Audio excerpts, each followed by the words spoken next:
This is the story of the single mistake that kills more Cessna 172 pilots than any other cause. It's not a mechanical failure, not bad weather, but something far more insidious: loss of control in flight, the aerodynamic stall that happens when a pilot allows the airplane to exceed its critical angle of attack at low altitude. The Federal Aviation Administration puts it plainly: loss of control in flight is the #1 root cause of fatalities in general aviation accidents, and one fatal accident involving loss of control happens every 4 days across the United States. The Cessna 172 Skyhawk shows up in these statistics more than any other aircraft because it's the most produced airplane in history, with more than 44,000 built since 1956, and it remains the dominant primary trainer worldwide. Not because it's dangerous, but because it's everywhere. The most recent complete data comes from the 35th Richard G. McSpadden report, released by the AOPA Air Safety Institute in November 2025, which analyzed calendar year 2023, the most recent year with complete NTSB probable cause determinations. That year brought 1,097 total general aviation accidents in the United States, and 186 turned fatal. General aviation flew 28.4 million flight hours that year, with approximately 70% of non-commercial fixed-wing accidents linked to pilot-related causes. What makes stall spin accidents particularly lethal is revealed in a 2025 University of Arkansas study that analyzed 1,079 general aviation stall and spin accidents from 2008 to 2023. Approximately 41% of them turned fatal, roughly twice the fatal rate of general aviation accidents generally. The AOPA Air Safety Institute's landmark study examined 2,015 stall accidents from 2000 to 2014 and found 945 turned fatal, approximately 47%. Survivability collapsed with altitude in a pattern that tells the whole story. In stalls beginning at or below 50 feet above ground level, 85% of occupants survived, but between 100 and 200 feet, 2/3 turned fatal, and above 200 feet, 3/4 ended in death.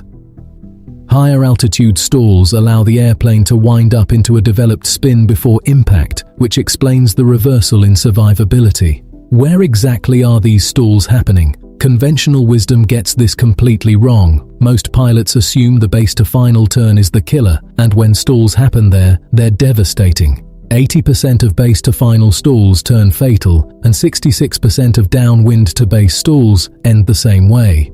But here's the surprise: only about 3.8% of stall accidents actually occur in the downwind to base or base to final turn.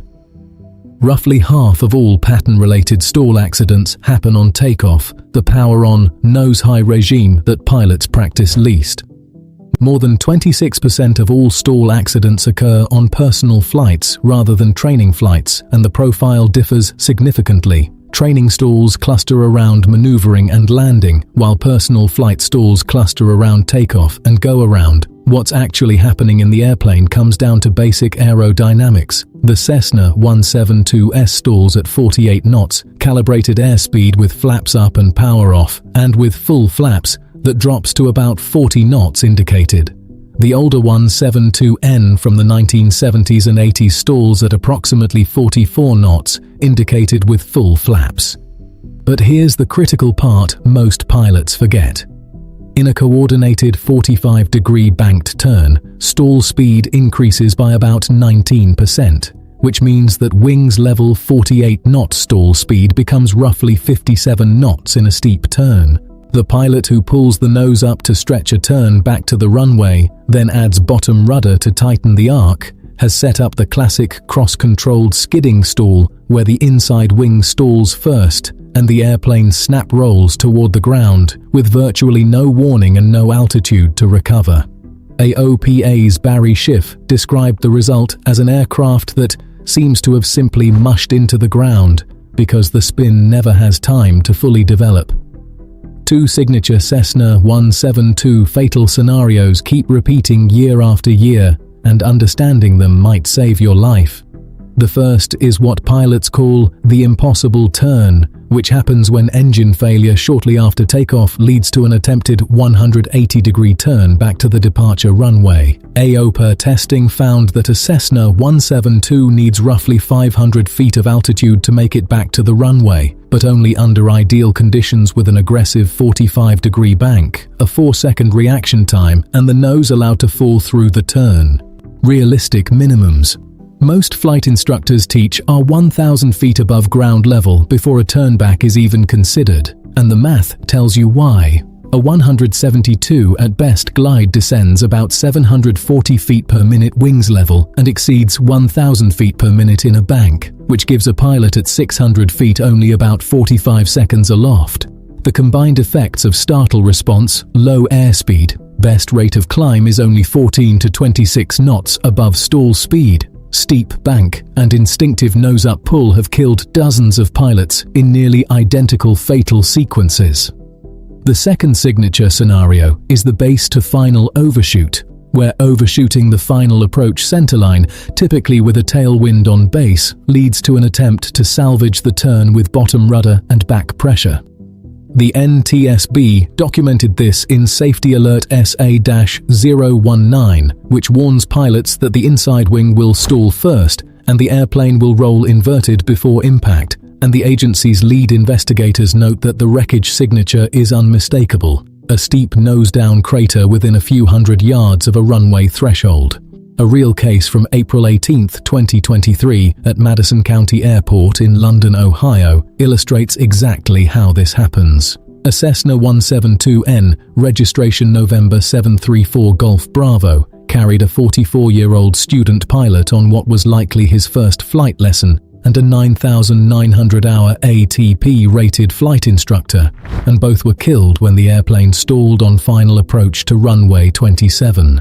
The DSB data showed ground speed decaying from 54 knots at 500 feet from the threshold to 46 knots at 150 feet, with full 40-degree flaps deployed in a gusting headwind, and the NTSB determined the probable cause was the flight instructor's failure to maintain adequate airspeed, exceeding the critical angle of attack at an altitude too low for recovery. The annual inspection had been completed just 5 days before, which means this was a perfectly airworthy airplane flown by an exceptionally experienced instructor, but airspeed bled below stall speed and there was no altitude left to recover. Another case from April 16, 2007 at Sun and Fun in Lakeland, Florida, demonstrates the base-to-final scenario perfectly. This wasn't a 172, it was an amateur-built express airplane, but AOPA cites it as a textbook illustration of the pattern because the pilot overshot a tight base-to-final turn after a tower controller warned, "Don't overshoot 27R," and witnesses described a snap-roll-type maneuver before the airplane stalled into terrain half a mile from the runway, killing both occupants. So why does this keep happening? Rich Stowell, known as the Spin Doctor, and founding member of the Society of Aviation and Flight Educators, has written that traditional spin training is of little or no value in an accidental stall spin or other upset situation, and studies dating to the 1970s show that spin or no spin is totally the wrong question. Context-based upset recovery training, which includes stall spins, should be your focus. The FAA Airplane Flying Handbook defines loss of control in flight as a significant deviation of an aircraft from the intended flight path that often results from an airplane upset, and notes that maneuvering is the most common phase of flight for general aviation loss of control events. The agency's Fly Safe campaign has issued monthly loss of control prevention guidance since 2015, and the message hasn't changed because the problem hasn't stopped. The cost of these accidents runs higher than most people realize. Well-maintained Cessna 172s that were valued at $60,000 a few years ago are now insured at $90,000 to $120,000, and a new 2024 to 2025 Cessna 172 base model retails for roughly $400,000. typical annual insurance premiums run $1,100 to $1,600 per year for a private pilot with about 200 hours, but for a student or low-time pilot, that jumps to $1,300 to $1,900, and for flight schools or leasebacks, it's $2,000 to $3,500 per year. A total loss fatal accident therefore typically represents a six-figure hull payout plus potentially seven-figure liability exposure, with standard limits at $1 million per occurrence and $100,000 per passenger sublimits. Multiply that across roughly one fatal loss of control accident every 4 days nationally, and you understand why the FAA, AOPA, and the aviation insurance industry collectively prioritize this problem above almost everything else. Now here's the good news. We know what works to prevent these accidents, and the solutions are available right now. Angle of attack indicators give pilots direct readout of the only variable that actually matters. The FAA streamlined approval for them in 2014, and prices have fallen below $1,500 for STC-approved units. And because stalls depend on angle of attack rather than airspeed, this one instrument can prevent the mistake entirely. Upset prevention and recovery training, endorsed by the FAA, AOPA, and multiple aviation safety organizations, goes beyond traditional stall practice to include startle response training, cross-controlled stall recognition, and recovery from unusual attitudes. Practiced engine failure after takeoff drills conducted at altitude, 4,000 feet above ground level is typical, establish a personal decision altitude below which the pilot commits to landing straight ahead within a 60-degree cone, and practicing this at altitude removes the deadly guesswork when it happens for real. Disciplined pattern energy management means standard 172 pattern speeds of 90, 80, 70 knots downwind, base, final, or 75, 70, 65 depending on instructor convention, with bank limited to 30 degrees in the pattern and a hard rule to go around rather than salvage and overshoot with bottom rudder.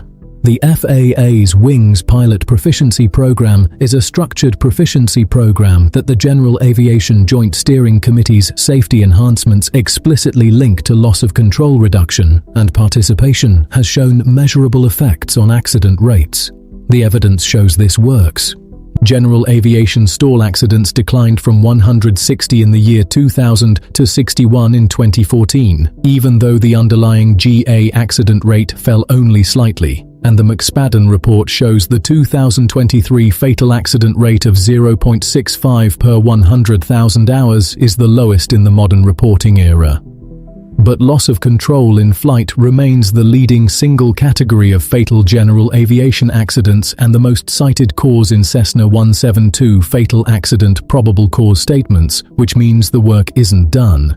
Here's what you need to understand. The recurring fatal mistake is not mechanical, not a quirk of the airframe, and not unique to the Skyhawk.